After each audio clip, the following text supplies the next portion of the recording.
What's going on, guys? BossUp6 here, back to another video, and today I'm going to do my Smackdown review. We're from Boston, Massachusetts, and, well, okay, let's just get the elephant out of the room. Vince McMahon announces retirement today at the age of 77. Yeah, you can tell that this show was run by a bunch of fucking puppets. It was run by Bruce Pritchard and Kevin Dunn. Fucking beaver tooth motherfucker he can't. Oh, I'll get to that here in a little bit, but yeah, Vince is now, he's not in the company anymore. He retired. Probably for the better, and it's so ironic that he did it because of all the allegations made against him. However I may feel about Vince the person, he did a shit ton of good stuff from wrestling. I'm not saying all the credit can go to one person, but Vince ran this company for 40 plus years.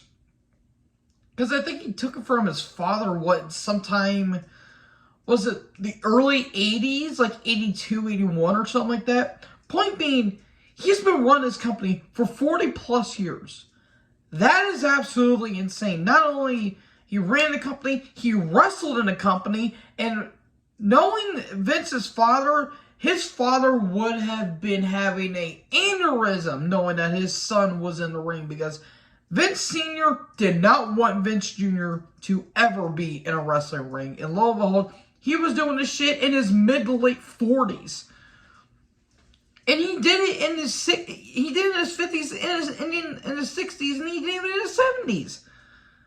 Because Vince is a fucking nutcase. But point being, Vince stepped down. Steph is now going to be the new CEO, the new chairwoman, and Nick Khan is still there for what all he's fucking worth, which is nothing. John Laurinaitis is no longer in the company. Thank fuck. We can actually get some new talent. Triple H is now going to be head of talent relations.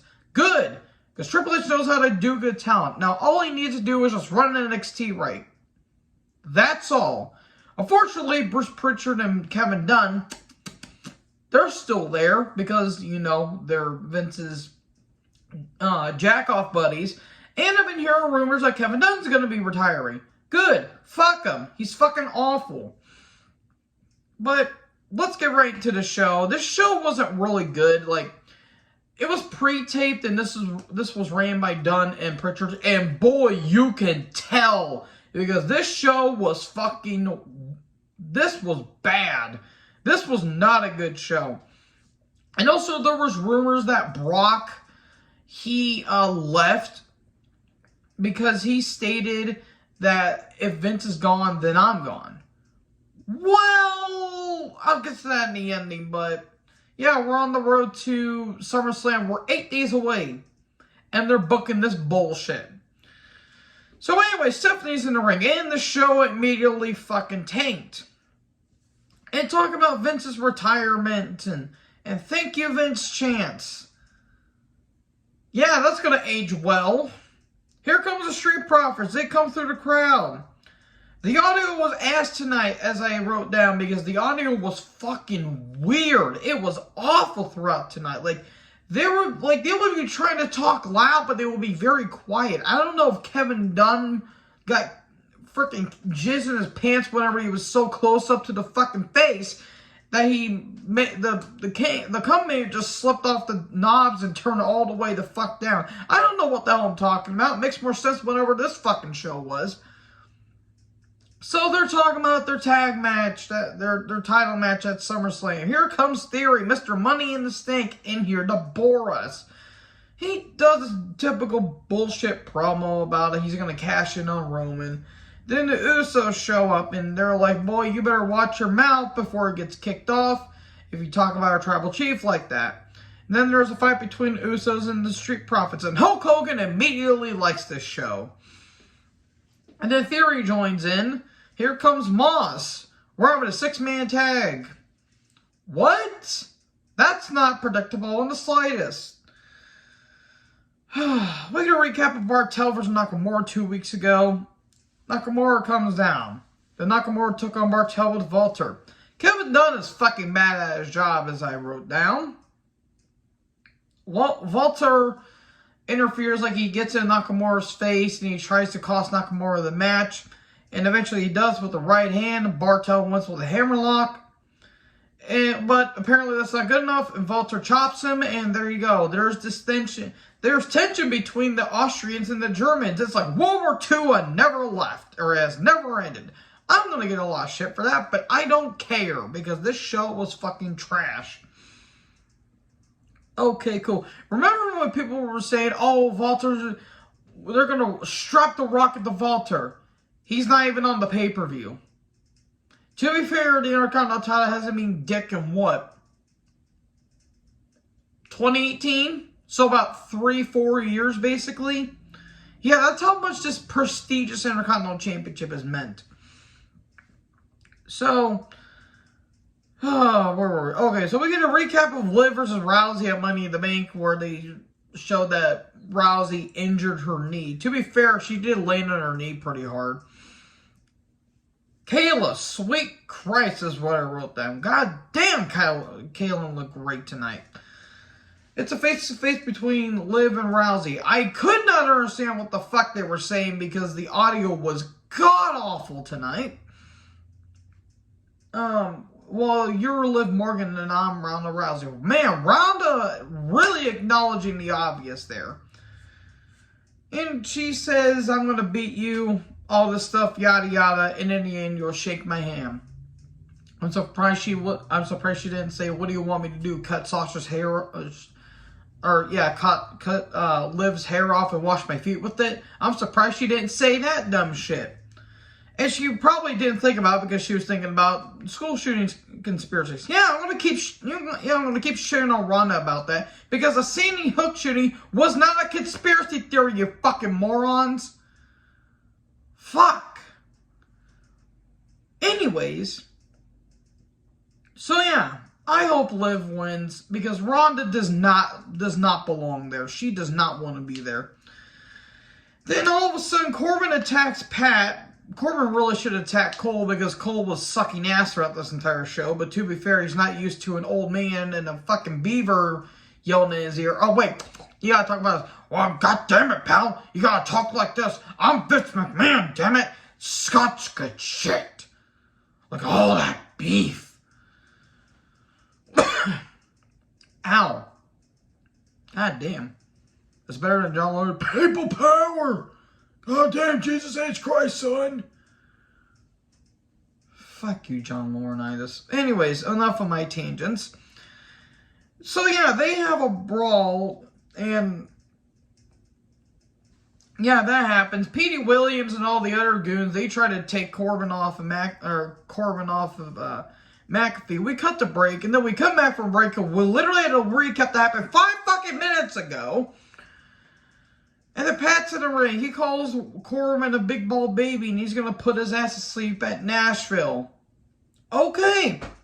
Hyped up promo for Corbin versus McAfee. This could be actually a really good match because McAfee, he can go in the ring despite kind of hypocritical. I wasn't hypocritical, but I was kind of critical because I'm like, okay, you're going to have a celebrity be in a wrestling match.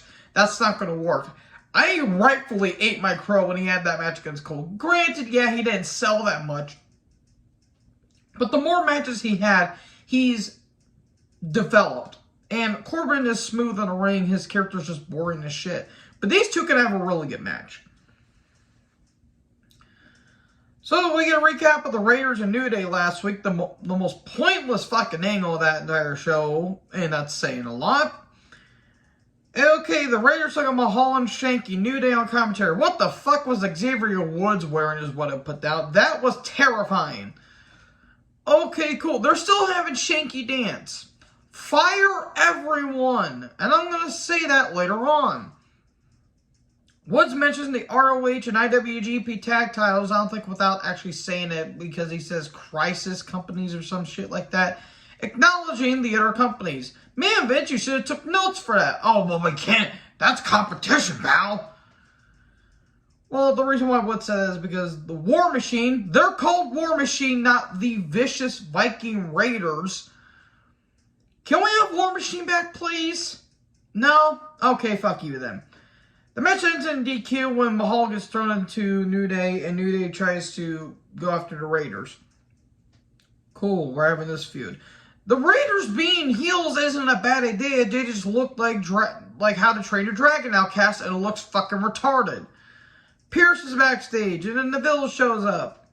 And she, tries to, get her position of power back, and she's congratulating on how good Adam Pearce is doing on the production and all this stuff. And, man, that production must be shitting itself right now, because that's how bad the production is. It says, haha, I see what you're trying to do, but nice try. You're facing Raquel tonight. Cool. Here come the Brawling Brutes. Shillelaghs and shenanigans. Is at this point, I'm questioning why I'm watching the product. And Sheamus knocks the Celtics. Man, it's funny how an Irishman can knock the Celtics. Anybody know what's going on here? No? No one? Okay then. Then we get a recap of Drew destroying the ring with the sword, and here comes McIntyre. And he calls Sheamus a bitch, and what happened to you? We used to be really cool. And Sheamus is like, I'm getting all the goosebumps from when we used to, ride in RVs and ride all the time. Let's have a match. We're going to have a match next week. It's a good old-fashioned Irish Donnybrook match. What the fuck is that? It's an anything goes match. Why do they convolute this shit? Just say we're having a no-holds-barred match next week. Or we're having an anything goes match. You don't need to gimmick the shit out of it. Oh, and Drew can't use a sword. Instead, we're going to use shillelaghs. We're going to be doing some clubbing action. Cool. Good God. This show was fucking unbearable at some points. Okay. So that's happening next week. The Newsers are backstage, and they're like, Theory keeps talking trash about the Tribal Chief. He keeps doing that. He's going to show why we're the tag champions. Then Heyman shows up, and he talks about Theory and Moss and all this stuff. And he says, you got to watch out for Brick Lamborghini. Okay, cool. It was typical Heyman shtick. And when they did a fist bump, Heyman's like, ow, that was kind of funny. Okay, so, Raquel comes down. Generic ass theme is generic is what I put down. Raquel took on Sonya. Raquel wins. This was filler. But goddamn, Sonya looked great tonight. Aaliyah comes down. We get a recap of what happened last week. Evans comes down. This is pointless. This whole patriotic shtick that they're doing with Lacey is fucking atrocious. We get it. You served in the country. You served for us. We get it. Sergeant Slaughter was the same thing, and yet he wasn't overbearing about it. Yes, it was the 80s and the 90s, but at least it was a product of this time. Nowadays, if you just say that shit, people are going to be on your ass like wine on rice. Or was that a pedo at the daycare center? You take your pick. Oh, God, that's going to get me hate. That's going to get me in trouble, but I don't fucking care. So, women's right to Aaliyah. Cool, move on. Kayla, my God, Kayla Braxton. Jeff Jarrett shows up. He's in the zebra stripes. It's funny that Jarrett's going to be refereeing a match, and he's going to be part of Ric Flair's final match. Yes, Ric Flair is still wrestling. In 2022, that man is going to die in the ring. He should have retired 15 fucking years ago when he had his match with Shawn at Mania 24. That was Ric's last great match.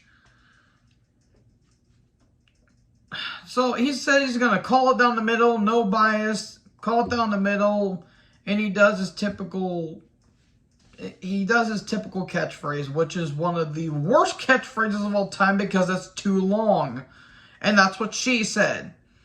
Usos come down. Maxine Dupree. It's Sophia Cromwell from NXT 2.0. She was part with Von Wagner and Mr. Stone. And Mason Mansoor backstage.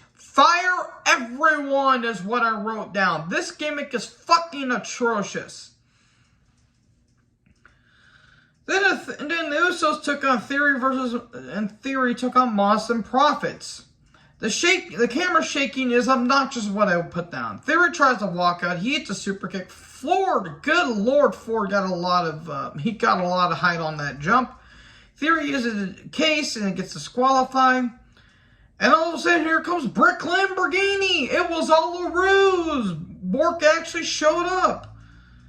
He attacks Theory, F5, uses the case. He beats the shit out of Theory. And an F5 on the case, and Brock commits a life murder on television. So that was SmackDown. The show wasn't good. It really wasn't good. We are 8 days away from part of one of the Big Four, along with Mania, Rumble, and Survivor Series, and this is how you're booking it? Fuck off with this. Anyways, let me know in the comment section below what you guys thought about this. Make sure to like, comment, subscribe, tap the little bell for more notifications. Join the herd. I'll talk to you guys next video. Peace out.